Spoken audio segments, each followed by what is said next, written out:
las zonas geográficas en el planeta. Por otra parte, hemos hablado de la geografía general, que hace referencia específicamente a la parte de geografía humana y geografía física. En el caso de la geografía humana, son temas de el número de personas, es decir, la demografía a nivel mundial, el caso de la economía y el caso de la política, habíamos dicho. En el caso de la geografía física, hemos mencionado el tema principal es el medio ambiente, es decir, la tierra. Justamente ese es el tema que hemos ido desarrollando el día de ayer, el caso de la tierra. Hemos mencionado algunas características de la tierra, está inclinada, hemos dicho acerca de la tierra, hemos hablado también un poquito de su definición, hemos mencionado la distancia del Sol a la Tierra, como están observando ahí en la imagen, hemos desarrollado también el caso de lo que son el diámetro y la circunferencia, que hemos mencionado los datos. Posteriormente hemos mencionado otros temas importantes como la montaña más alta del planeta, el monte Everest, que está en China y Nepal, mencionamos el día de ayer. Hemos mencionado también el caso de el abismo de Challenger. Ahí está el videito que decíamos el día de ayer. Es a saltar, como siempre les digo un poquito, el caso. Vamos con otro detalle, es el caso justamente.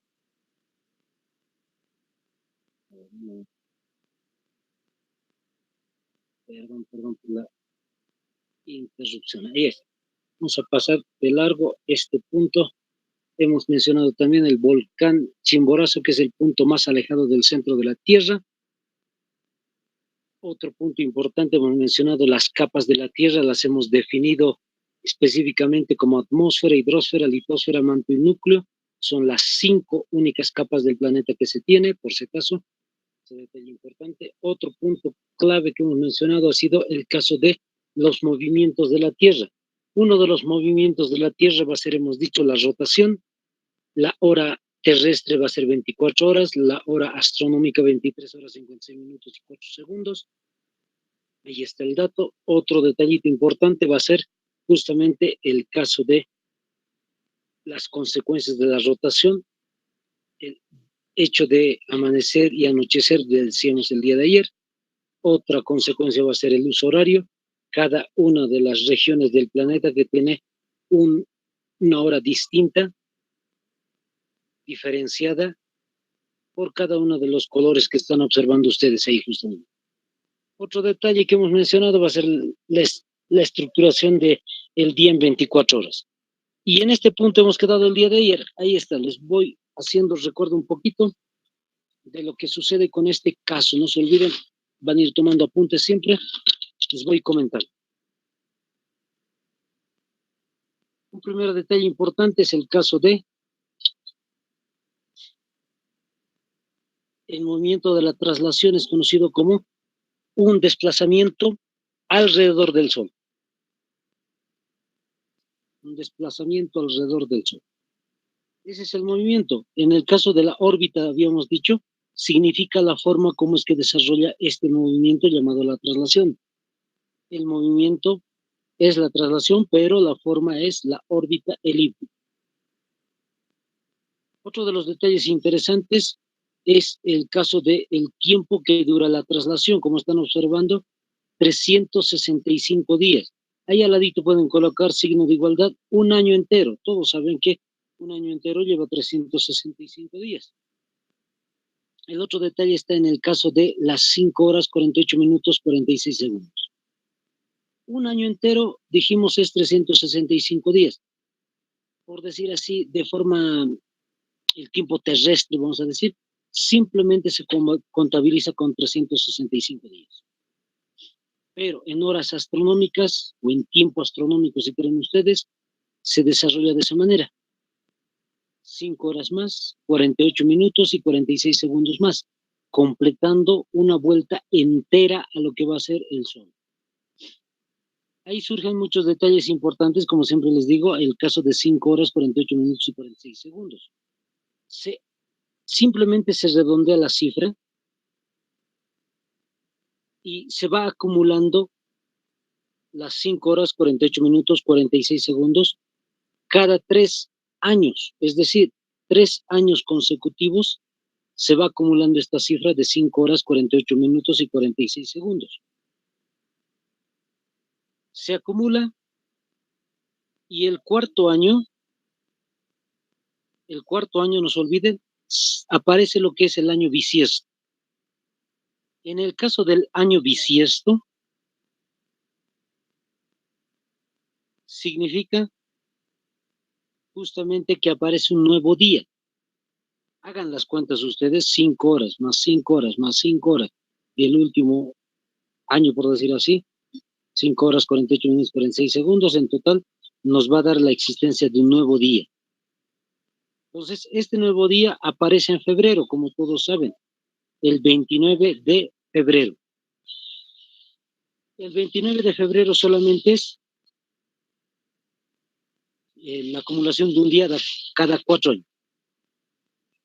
En el caso de los otros 3 años, simplemente aparece 28 días. A eso se le llama el año bisiesto. Como pueden observar ustedes, el año 2020, por ejemplo, hemos tenido lo que se llama el año bisiesto. 2021, 2022, 2023, 3 años consecutivos vamos a tener años normales, entre comillas, de 365 días, 28 días en febrero. Y el año 2024 aparecería un día más en febrero, 29 días. Listo.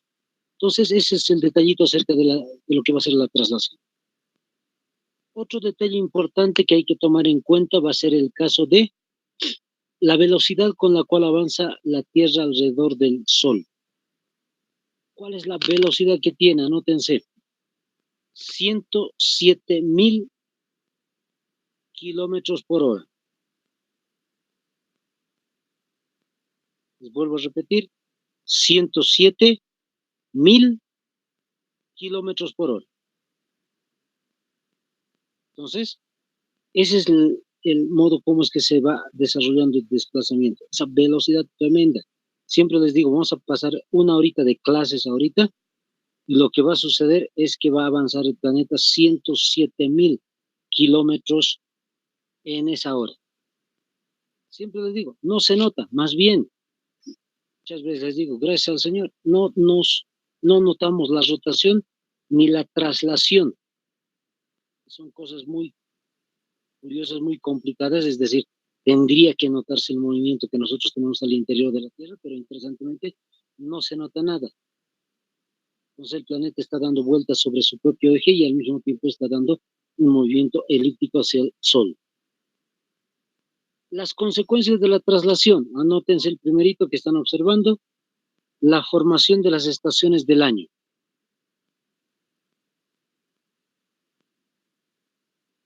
Las estaciones del año, entonces, es una de las consecuencias de la traslación, porque el planeta va dando vueltas alrededor del Sol, se forma otoño, primavera, verano e invierno. Como están viendo, un solo ejemplo les voy a hacer notar ahí. El caso del Sol y a la parte derecha de su pantallita, donde está el inciso A justamente encima del planeta. Fíjense la situación. Hemos dicho está inclinado el planeta. Ahorita las imágenes están inclinadas el planeta. Como tiene una inclinación, pueden observar el polo norte, donde está apareciendo la letra A justamente, el polo norte, está más alejado del Sol. Y en la parte de abajo, en el polo sur, está más cerca del Sol, es decir, los rayos del Sol impactan más fuertemente en el lado sur que en el lado norte. Por ese motivo es que aparece, como están observando ustedes, verano e invierno. Verano en el sur porque todo ese sector, los rayos del Sol llegan más rápidamente por la inclinación de la Tierra. Y en la parte del norte es invierno porque está muy alejado de los rayos del Sol. No llegan con toda su fuerza. Luego, posteriormente, si vamos a la figura número C, o la palabrita, mejor dicho, el inciso C, pueden ver que se ha cambiado. La inclinación sigue siendo la misma, el mismo punto, solo que en el norte ahora es verano, porque los rayos del Sol están más cerca justamente del Sol. y en el polo sur, invierno, porque se ha alejado del sol. Ahí está. De esa manera, entonces, es que se desarrolla lo que va a ser las estaciones del año. Vamos con un segundo evento importante que va a ser la noche y el día polar. La noche y el día polar. En el caso del día y la noche polar, a un costadito pueden anotarse, también es considerado de esta manera. Los extremos polares. Extremos polares. Vamos a comenzar con el lado del día polar. ¿A qué se refiere? Y esto varía un poquito. En el polo norte, que hemos visto hace momentitos atrás la imagen,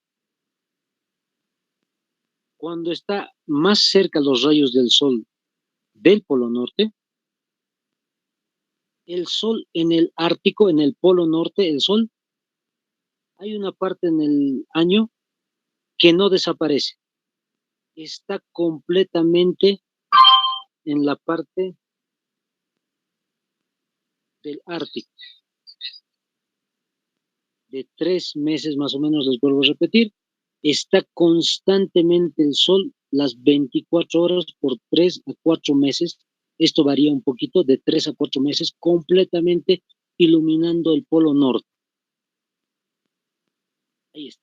Es un detalle bien interesante. A eso se le llama el día polar. En Rusia, en Noruega, por ejemplo, ese fenómeno es bien interesante. Se nota bien clarito ese detallito. Está completamente iluminado. En el caso de Rusia, por ejemplo, se ha notado que en algún momento sale el sol a las 6 de la mañana, pero se esconde a las 2, 3, casi 3 de la mañana.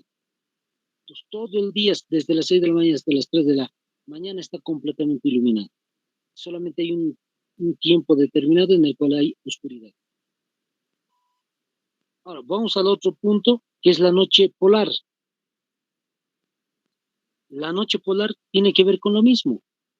Está completamente oscuro el polo norte, el Ártico, alrededor de 3 meses al año.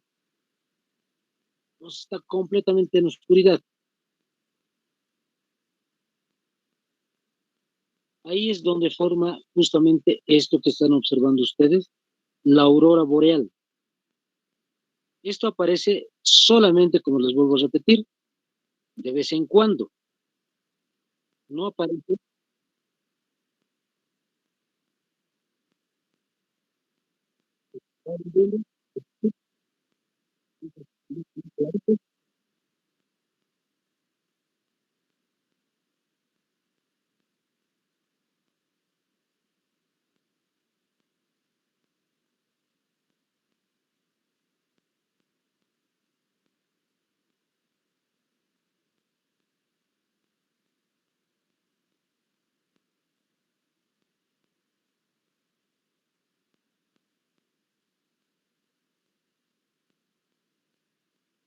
Es un detalle muy, muy interesante, les vuelvo a repetir.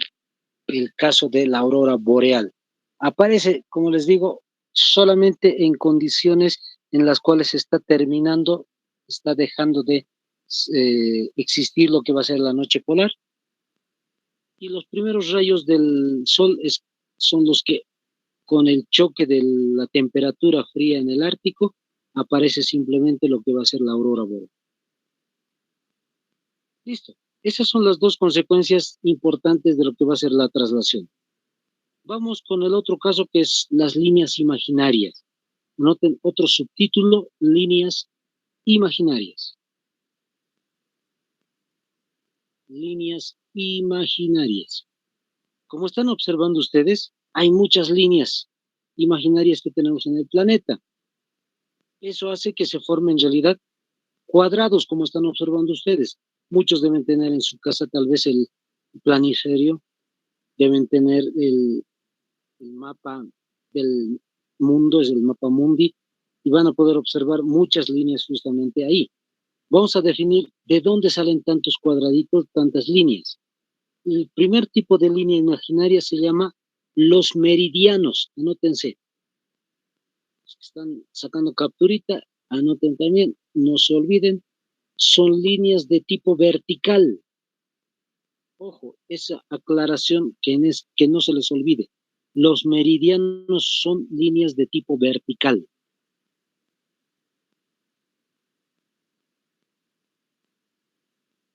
Ahora, ¿qué es lo que dice toda la teoría? Vamos a resumir un poco. Profe, ¿puedes repetir, por favor?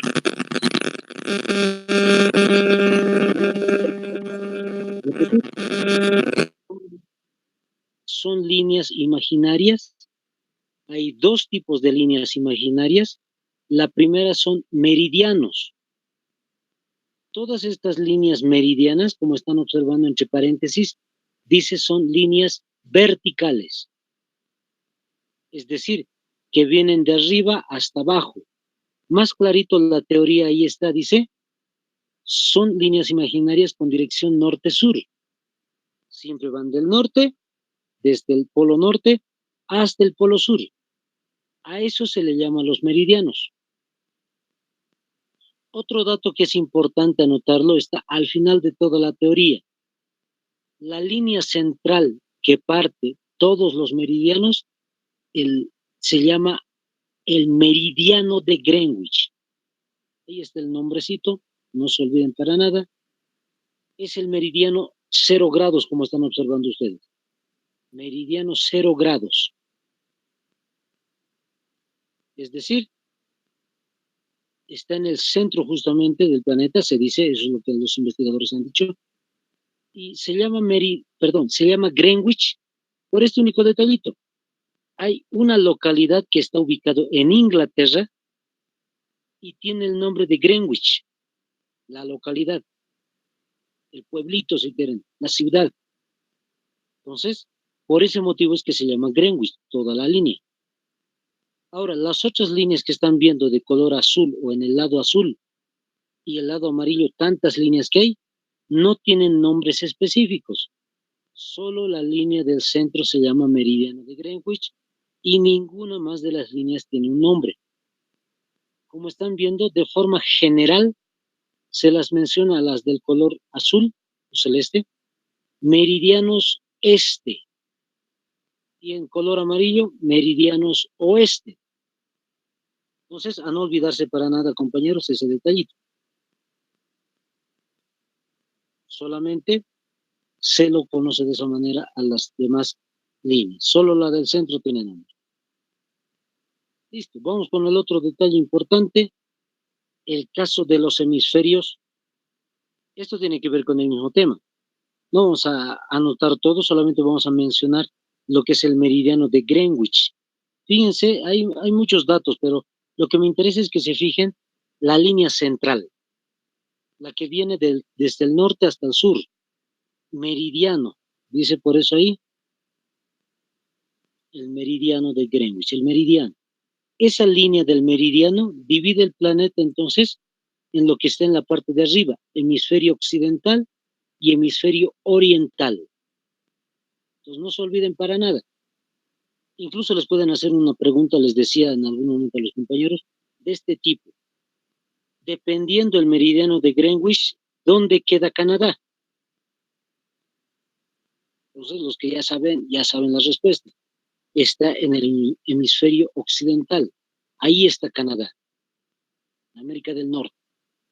Bien sencillo. Entonces, ese tipo de razonamientos, por si acaso, les podrían preguntar tal vez en el examen. No se olviden. Para eso sirve la línea del meridiano de Greenwich, para dividir en occidente y en oriente. Vamos con el siguiente tipo de línea. Les decía, hay dos tipos de líneas. El primero son meridianos, el segundo se llaman paralelos. Ya han avanzado matemática, física, son bien capos, les digo. Saben a qué se refiere la palabra paralelos, líneas paralelas. Están juntitas una a la otra, es paralela a la otra, a eso se refieren, a ver, al lado de la otra. Van a ver, toditas se distinguen de la misma manera. Toditas, perdón, están en el eje de la Tierra, toditas agachadas a un costado, de forma diagonal, más o menos. Ahora, se llaman también líneas horizontales o los vamos a conocer de esta manera como líneas horizontales. Porque si ponemos el mapa del planeta de forma recta, como están observando en esta otra imagen, ahí van a poder, están de forma horizontal. Y lo más interesante es que solamente tiene 5 líneas. Eso es lo interesante. En el caso de los meridianos tiene muchas líneas. En este caso solamente 5. Y como ya están observando, tiene cada una un nombre bien específico. La del centro, que es la más importante, línea del Ecuador. Se sobreentiende, se llama línea del Ecuador porque pasa por el Ecuador. El otro detalle importante, los 2 trópicos que están a los costados.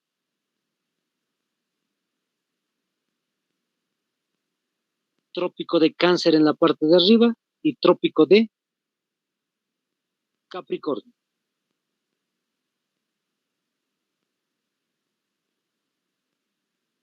No se olviden para nada. Ambos comienzan con las mismas iniciales, Cáncer y Capricornio.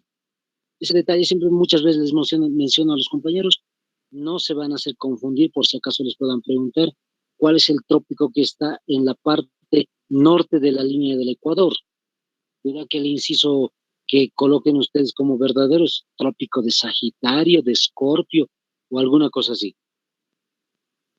Mucho. En el caso ahí dice trópico de Cáncer y Capricornio. ¿Por qué se llama así, de esa manera? Porque desde ese punto de la Tierra en la antigüedad se conocía que se podía ver la constelación de Cáncer y la constelación de Capricornio. Por ese motivo es que tiene ese nombrecito.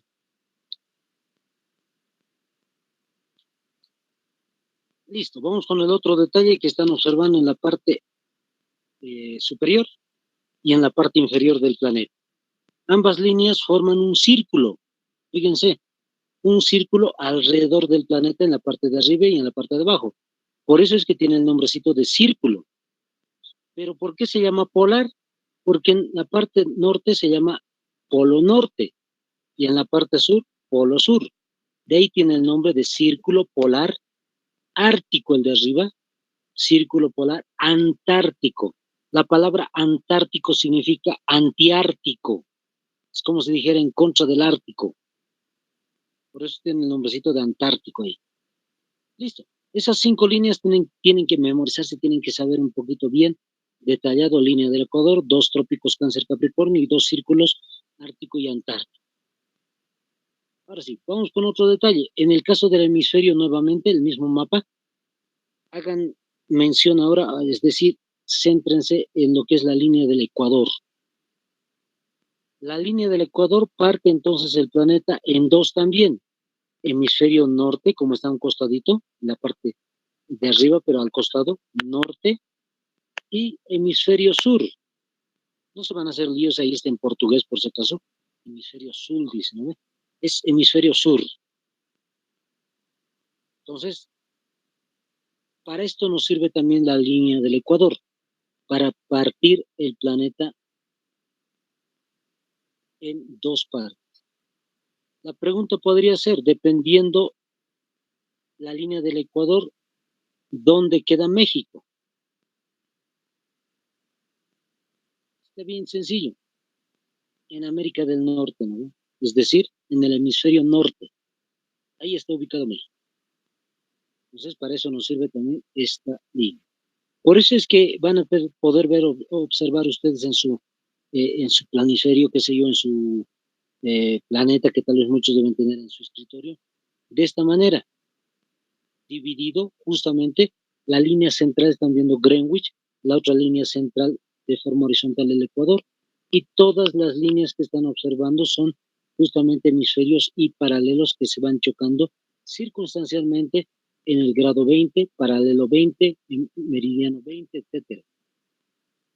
Otro detalle importante, en el mapa mundi, de la misma manera en el mapa mundi van a poder observar ustedes la distribución de los continentes y también están observando las líneas.